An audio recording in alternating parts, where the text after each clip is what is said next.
Hey guys, it's Ian Preston on my third YouTube channel, and welcome back. Welcome to the first movie review on this YouTube channel. Um, this review that I think it's almost 35 years old, so this in July it'll be 35 years old, and I really enjoy this movie. It's old, but it's good. Came out in 1985. Stars. I'm gonna talk about it and review it, and it might be short, it might be two parts, but anyway, I know I reviewed two old movies on my second YouTube channel, but I'm gonna review old movies now on this channel now. But, sorry, I got my Eagle shirt on. This is about like a science fiction one, um, science fiction 1985 science fiction film Back to the Future, um, starring, Michael J. Fox, Christopher Lloyd, what was his name? Crispin Glover, Thomas F. Wilson, Leah Thompson, or was it Leah Thompson? I'm not sure. James Tolkien, and yeah, Steven Spielberg film, but it's directed by Robert Zemeckis. Sorry, I'll just maybe I should let's see if this works. Yeah. No. Sorry about that, guys. Um, let's just get into it. It came out July 3rd, 1985. The movie's about an hour and 56 minutes, rated PG, because I guess they didn't rate much stuff PG-13 back then, but they still did. But it all starts out with Doc's laboratory being um, a bunch of clocks in there, and then Marty comes in. That's Michael J. Fox's character. He eventually uses guitar to he turns up the volume really loud and on huge boombox speakers, and then he causes him to fall backwards, and he goes rock and roll. And then he gets a call from Dr. Emmett Brown. That's Christopher Lloyd's character. He wanted to know um he knew that it was he knew that his clocks were running 25 minutes later, and then Marty realizes that it was 8:25, and then he realizes he's late for school. He skateboards to school. He holds onto some cars as he's skateboarding, and then he what else does he do? Eventually, the song "Power of Love" by Huey Lewis and the News is playing, and then he gets to school. His girlfriend, played by Claudia Wells, her name's Jennifer Parker. She goes, "Marty, don't go this way. Strickland's looking for you. If you get caught, it'll be three tardy, or was it four? I don't remember. Four tardies in a row. That's why they call him Tardy Marty." But eventually, Strickland, James Tolkien's character, catches him. She's actually been in some other things. I think they said the person that does this music is Alan Silvestri. Yep, music by Alan Silvestri. Anyway, James Tolkien, that's also off topic. He catches him. He gives um, Jennifer a tardy slip. He gives Marty a tardy slip. Tells him that Dr. Emmett Brown's in that case. He shouldn't be messing with him. He even tells Marty that he's a slacker, just like his old man. I guess that's how they said it back then. They're your old man.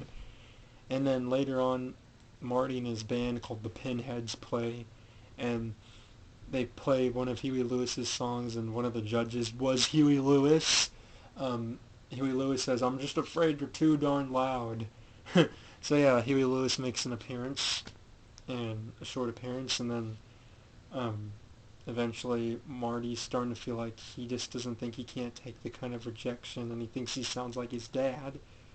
And he sees a 4x4, and he thinks, "What do you think, Jennifer? You and I should go out on that someday." And she goes, "Stop it." And then eventually they have this thing about Save the Clock Tower. They talk about how 30 years ago lightning struck it. And then eventually um, Marty and what's her name, Jennifer, go home. Marty sees Biff, Thomas F. Wilson's character, talking to Marty's dad, Crispin Glover's character, and he's saying, "It's your car, McFly. I want to know who's going to pay for this." you got my papers done? And he goes, well, actually, I didn't know that they were due till, and then he goes, hello, anybody home, huh? Hey, think, McFly, think, okay? And then he tells him, you know what happens if I handed in my report with your handwriting? I'll get fired. You wouldn't want that to happen, would you? And he goes, would you? And he goes, no, of course not, Biff. I wouldn't want that to happen. He goes, I'll finish that up tonight and I'll bring that over first thing tomorrow morning. And he goes, hey, not too early. Sleeping Saturday. Oh, McFly, your shoe's untied. And he goes, don't be so gullible, McFly. You gotta get the place really tidied up, McFly. And then he sees Marty and he looks at Marty and says, what are you looking at, butthead? And he goes, say hi to your mom for me. And then eventually and then his dad says, I know what you're gonna say, son, and you're right, but Biff just happens to be my supervisor. And apparently there was a car that was totaled. It was his dad's car that was totaled. But anyway, dinner comes, and then apparently Marty's sister explains that Jennifer is called Marty a couple of times, and then Marty's brother was about to notice that he was going to be late for his shift, and he curses, and then his mother tells him to watch his mouth and tells him to kiss her on the cheek, and then he does it real quick, which is funny. Anyway, apparently, eventually Lorraine, their mother, played by Leah Thompson, explains how her and her husband met, and then eventually how they met and how their grandfather hit their dad with a car, and then Marty's sister's like, I just still didn't know what Dad was doing in the middle of the street. And then eventually Marty was like sleeping in his bed later on, and then he wakes up from Dr. Emmett Brown's call, and I don't think you guys saw this, but Marty had a picture of Huey Lewis in the News sports album picture in his room. I do too. I have it somewhere. It's right here. Yeah, it's right there. It's my little Huey Lewis collage. Yep. Well, anyway, because I'm a huge Huey Lewis in the News fan. Trust me, I am.